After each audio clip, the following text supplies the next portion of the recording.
Bir gün gör nə günə qalıblar, Koreyadan, Şimali Koreyadan yanacaq alırlar, yardım.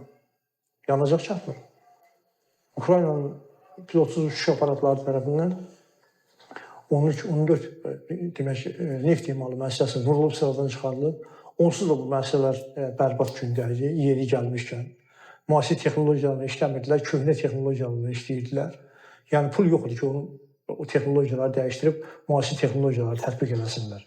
Və bu gün onu dronlar vasitəsilə vurub dağıdandan sonra da artıq heç edə bilmirlər. Ona görə bu gün Rusiyanın bir çox regionlarında hardasa 40%-ə qədər yanacaq çatışıb.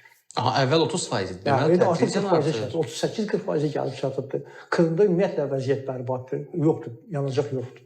Ümumiyyətlə yoxdur, yanacaq yoxdur. Yanacaq yoxdur demək daşıma yoxdur. Daşıma yoxsa demək marketlər işləməyəcək. Market işləməyəcək ki, məhsul gəlməyəcək. Bu insanlar marketdən alır məhsullarını. Yəni o qədər zəncirvari qaydada problemlər var. Bir məsələ, bir hadisə özünün ardıcıl zəncirvari şəkildə digər problemləri çəkib aparır. Bu problemlər nəticə itibarilə Rusiyada sosial vəziyyəti gərginləşdirməyə aparır.